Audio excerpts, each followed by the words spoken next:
nhỏ không tên, thì nhỏ không tên.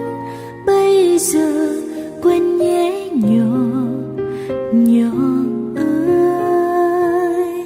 Lần này ta gặp nhau trong nắng chiều bay bay, ngập ngừng ta hỏi nhỏ bao nhỏ chưa yêu, thì nhỏ chưa yêu.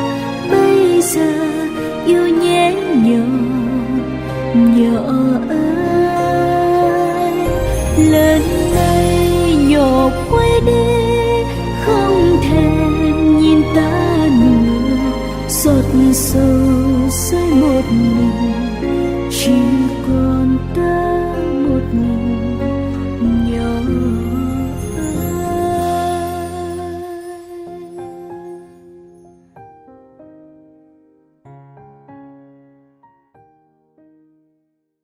China's COVID-19 restrictions in major cities like Shanghai are hurting its economy.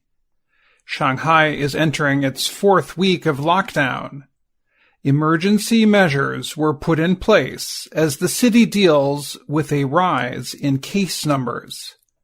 Many smaller Chinese cities are also seeing similar measures put in place. Factories have shut down, including the Shanghai production plant of electric car maker Tesla. Before Shanghai was shut down, interest in electric cars was high and rising. The current restrictions have hurt both the production and purchasing of goods. The 25 million people living in Shanghai, for example, have only been able to buy food and other important daily goods because of the restrictions. Economic experts at the company Nomura say that 45 Chinese cities were recently under restrictions. The observers say the restrictions could lead to an economic recession. Companies including the fast food restaurant Taco Bell and the fashion brand Gucci are reporting major financial losses because of the lockdown. Joey Watt is chief of Yum China. The company owns Taco Bell and Kentucky Fried Chicken. She said in a letter to investors that April sales were greatly affected by COVID controls. In response, the company simplified its offerings and promoted large food orders for locked-down communities, she said. Jean-Marc Duplay is the top financial officer at Kering, the company that owns Gucci and Saint Laurent. He said, "It is very difficult to predict what will happen after the lockdown."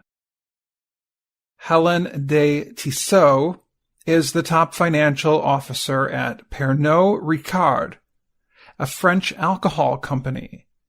Tissot said, "Much will depend on how fast these restrictions can be lifted, but the coming weeks may be difficult." In a recent message, computer and phone maker Apple said it may not be able to produce as much because of the restrictions. In large Chinese cities, leaders are giving local people shopping vouchers and asking them to spend money. In the Guangdong province, a new program started with the hope of increasing sales of electric vehicles. People can get about $1,200 to help with the purchase of electric vehicles. Tesla, however, was not included. The city of Chongqing is offering residents money to trade in old cars for new ones. Even with those new plans, economic observers at the bank Credit Suisse say the pandemic restrictions have started a downward trend. I'm Dan Friedell.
chưa yêu, thì nhỏ chưa yêu, bây giờ yêu nhé nhỏ ơi.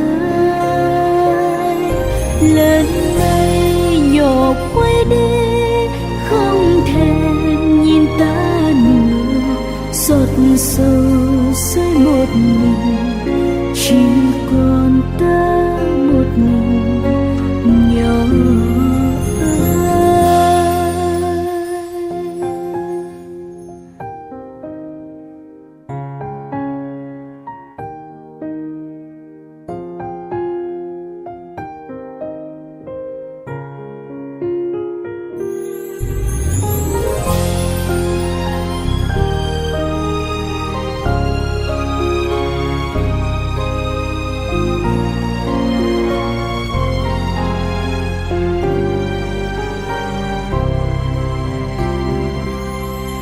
Lần này ta gặp nhau trong nắng chiều bay bay, ngập ngừng ta hỏi nhỏ bao nhỏ chưa yêu, thì nhỏ chưa yêu, bây giờ yêu nhé nhỏ ơi.